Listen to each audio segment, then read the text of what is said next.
of a Snowman by Mary Kuryla and Eugene Yelchin. Owen knew that at the heart of a snowman is a perfect snowball.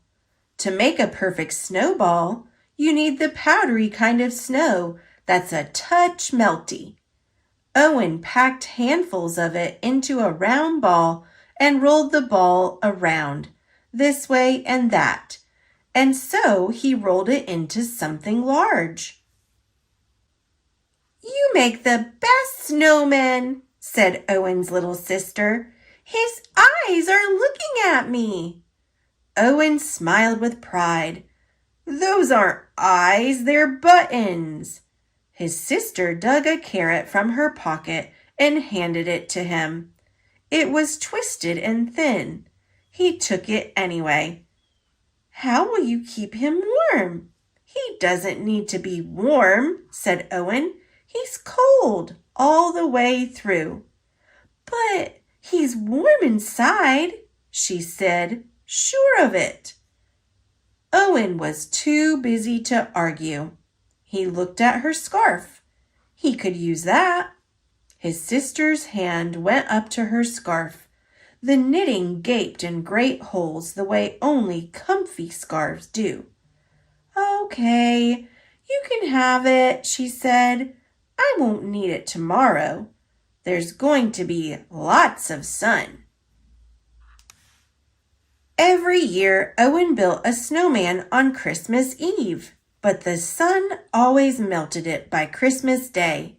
"There's got to be a way to keep it around," Owen told himself. A ho, ho, ho, and a shuffling sound came from the chimney.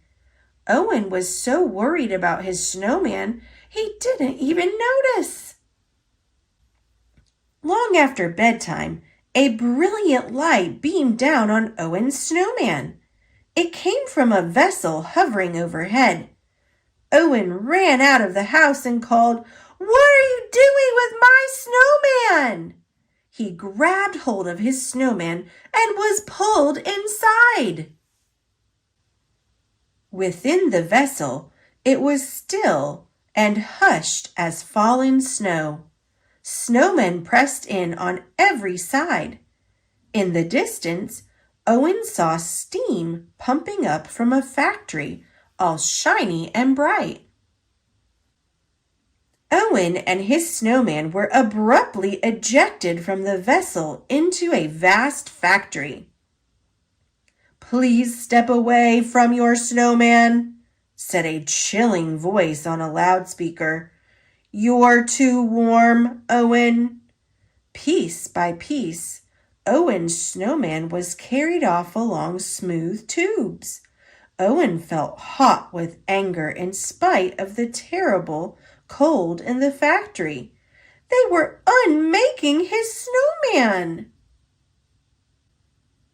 The next room hummed with the sound of destruction.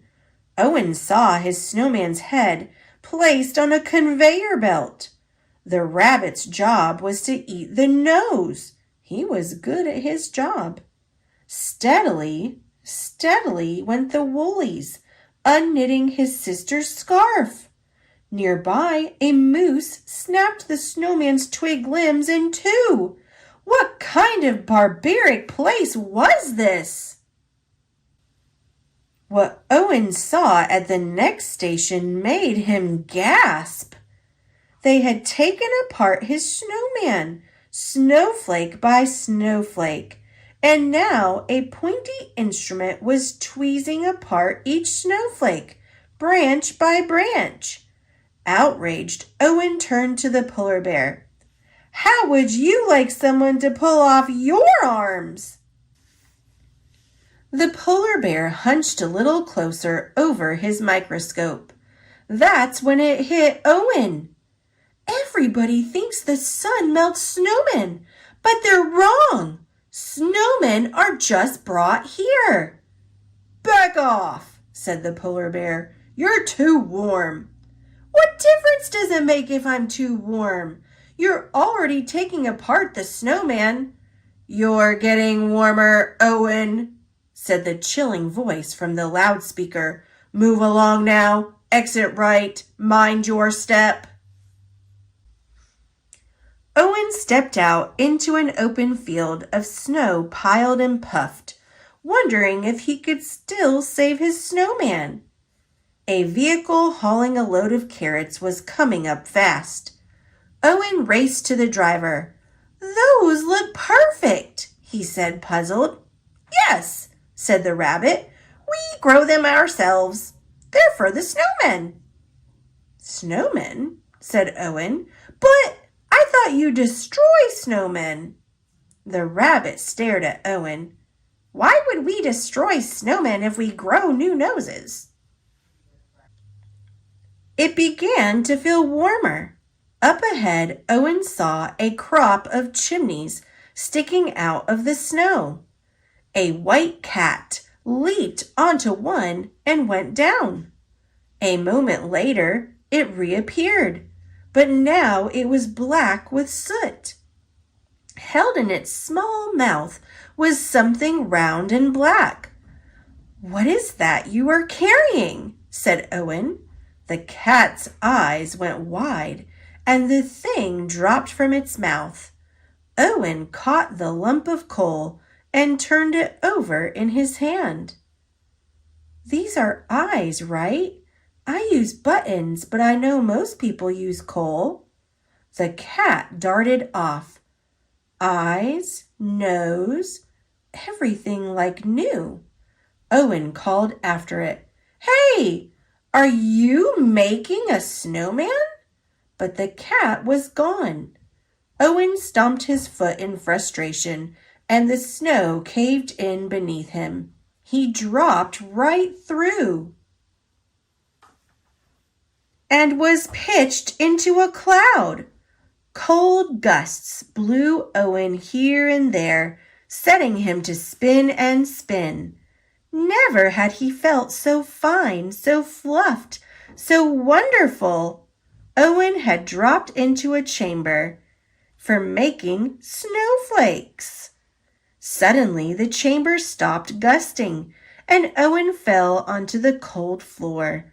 2 walruses stared at him. "Look, he got them all dirty," said one, and sent the snowflakes to be cleaned, every needle, every branch. "We don't take snowmen apart," said the other, "and clean them top to bottom for nothing, you know." "So why do you take them apart and clean them?" The walruses looked at each other and shrugged. "I know," said Owen. "It's to make the perfect snowman." Owen was so pleased with his discovery, he thrust his hand back into the chamber and caught a snowflake. "Don't touch," said a walrus. The snowflake melted in Owen's hand. "See, you're too warm." "But that's how you build a snowman," said Owen, "with your hands." At the last station, Owen discovered the pieces of his snowman, all perfectly remade. A puffin stared up at him. "From top to bottom, we've improved on your snowman," said the puffin. "Only we've had a bit of trouble getting him started." The puffin held the very beginnings of a snowball, and they were very poor beginnings indeed. "I'll show you how." Owen scooped up a handful of snow. He held the snow until it got a touch melty from the warmth of his hands. Now the snow rolled nicely into a round ball. "You roll the best snowball," said the puffin. "Feel," said Owen, giving the puffin his hand. The puffin held Owen's hand. Warm. One ball at a time, Owen and the puffin made a snowman. As Owen wrapped his sister's scarf around it, the puffin said, "Can I tell you how long we have tried to make a snowman?" "This is your first?" The puffin blushed. "Yes." Owen looked back at the millions of cleaned and improved pieces of other snowmen. "What's all that for?" "You," said the chilling voice from the loudspeaker. "That's why we brought you here." Owen looked up. "You brought me here?" "Yes," said the voice. "You will roll the perfect snowball at the heart of all our snowmen." Worried, Owen looked around. Meanwhile, the animals had gathered to see their first snowman. One pointed at the snowman. "Look, it's melting." "Not possible," boomed the voice on the loudspeaker. "At these temperatures, a snowman can last forever." The puffin set up a machine that would uncover the nature of any snowman problem. With a flip of a switch, all was revealed. From deep inside the snowman glowed a warm snowball. "What has the boy done?" said the voice from the loudspeaker. It sounded a little disappointed. "When a boy makes a snowman, he gives it a heart," said the puffin. "It gets so warm inside the snowman can't last." The animals looked at each other. All at once they knew the factory would close, because the only place a snowman would last forever was in a boy's heart. The next morning was bright and sunny as Owen pulled his sister over the snow on his new sled. As they passed the snowman, she said, "Look, your snowman is melting." "Don't you know it's not the sun that melts the snowman?" said Owen. "It's his heart." "Yes," his sister said, "I know." Owen retrieved her scarf and then pulled them toward the big hill. His sister noticed the scarf was woven like new. "That's all right," she said, wrapping it around her. "I'll have it comfy again by next Christmas."